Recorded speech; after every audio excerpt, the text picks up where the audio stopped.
Hello बच्चों, कैसे हैं आप सब। आशा करती हूँ आप सब खुश होंगे, मस्त होंगे। बच्चों, आज हम पढ़ रहे हैं क्लास 6 का चैप्टर 10 नकल का परिणाम कथा मंजूषा से। मेरे गांव के पास रामपुर नाम का एक गांव है।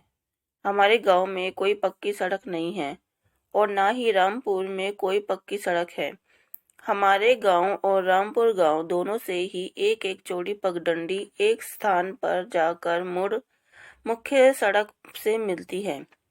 मतलब जो एक सड़क होती है वो दूसरी सड़क से मिलती है।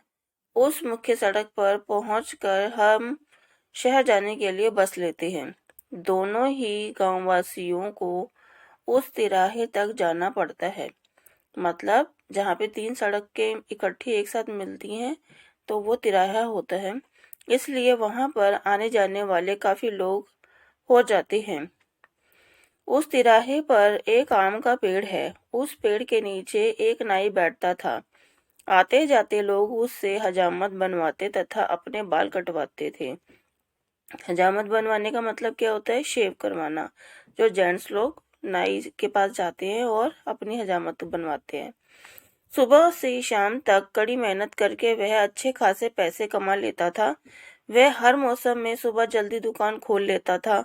शाम को अंधेरा होने पर ही वह दुकान बंद करता था। सर्दी, गर्मी, बरसात किसी भी मौसम से वह नहीं डरता था। वह अपना काम पूरी लगन से करता था। वह डरता था तो केवल एक बंदर से। वह बंदर उस पेड़ पर और उसके आसपास के पेड़ों पर ही रहता था। कुछ बंदरों की आदत होती है कि वह राह चलते लोगों से उनका सामान छीन लेते हैं। जो भी देखते हैं उसकी नकल करने की कोशिश करते हैं। उस बंदर का स्वभाव भी ऐसा ही था। वह नाई के हर काम की नकल करता था।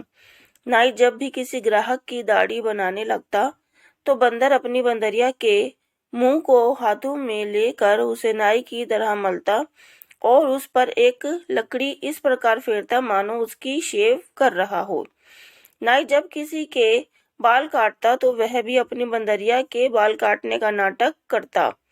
इस नाटक में वह बंदरिया के बाल खींच लेता। बंदरिया खूब रोती चिल्लाती, किंतु वह अपनी हट पूरी करके छोड़ता। बंदर को इस प्रकार नकल करते देखकर नाई भी हंसता और अन्य मुसाफिर जो आने जाने वाले लोग होते थे वो उसको देखकर हंसते थे। उसका यह व्यवहार तो नाई को बुरा नहीं लगता था और ना ही इस कारण वह बंदर से डरता था। नाई दोपहर को जब खाना खाने बैठता या थोड़ी देर के लिए इधर उधर जाता तो बंदर जल्दी से नीचे उतरता और कभी नाई का शीशा तोड़ देता, कभी कंघी तोड़ देता तो कभी उस तरह ही तोड़ देता। इस प्रकार बंदर रोज ही कोई न कोई ऐसी शरारत करता जिसके कारण नाई को हानि उठानी पड़ती थी। इस कारण नाई बहुत परेशान रहता था। वह अपने आस पास आने जाने वाले व्यक्तियों को भी अपनी परेशानी बताता और उनसे इसका समाधान पूछता।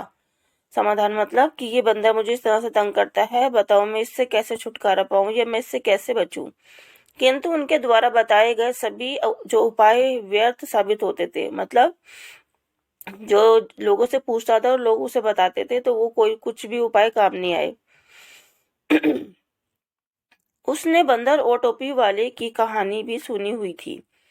उसने कई बार यह भी प्रयत्न करके देखा, यदि बंदर कंगा उठा ले जाता तो नाई दूसरा कंगा बंदर को दिखाकर फेंक देता। बंदर इतना चालाक था कि दूसरा कंगा भी उठा ले जाता और दोनों कंगों को तोड़कर फेंक देता। एक दिन दोपहर में नाई खाली बैठा था। वह बंदर से छुटकारा पाने का उपाय सोच रहा था। एकाएक उसे बंदर को सबक सिखाने का एक उपाय सूझा। नाई ने उस्तरा निकाला और अपने गले के चारों ओर इस प्रकार फेरने लगा मानो वह गर्दन की हजामत कर रहा है। फिर उसने अपनी गर्दन पर उस्तरे को इस प्रकार मारा कि उसकी गर्दन ही कट जाए। वृक्ष की डाल पर बैठा हुआ बंदर नाई के सभी कार्यों को ध्यानपूर्वक देख रहा था। उसे यह सब बिल्कुल अलग लग रहा था। उसने अब तक नाई को दूसरों की हजामत बनाते देखा था।